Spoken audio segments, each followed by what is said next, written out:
Current density, देखो current density क्या होती है, जब भी किसी क्रॉस सेक्शन से चार्ज का फ्लो हो रहा हो तो पर यूनिट क्रॉस सेक्शन से कितना charge per unit time cross कर रहा है वही एक्चुअली करंट डेंसिटी है।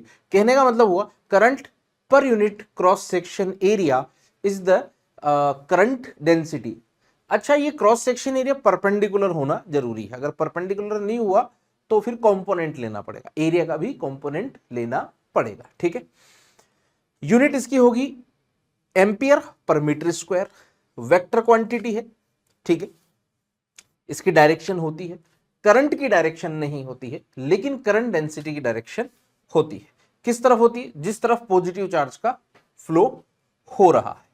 जैसे मान लो कि कोई क्रॉस सेक्शन एरिया है, तो इस तरफ जैसे मान लो करंट डेंसिटी है, इस तरफ अगर एरिया वेक्टर हो तो D I equal to J dot D S अपन टोटल करंट लिख सकते हैं किसी भी क्रॉस सेक्शन से। अब देखो अगर मान लो ये 90 डिग्री एंगल होगा तो जैसे चार्ज का फ्लो तो मान लो ऐसे हो रहा है, ठीक है, चार्ज का फ्लो तो ऐसे हो रहा है, लेकिन तुमने क्रॉस सेक्शन एरिया अगर ऐसे बना दिया तो चार्ज इसको आर पार करके नहीं जाएगा, तो करंट डेंसिटी यहां पे जीरो हो जाएगी।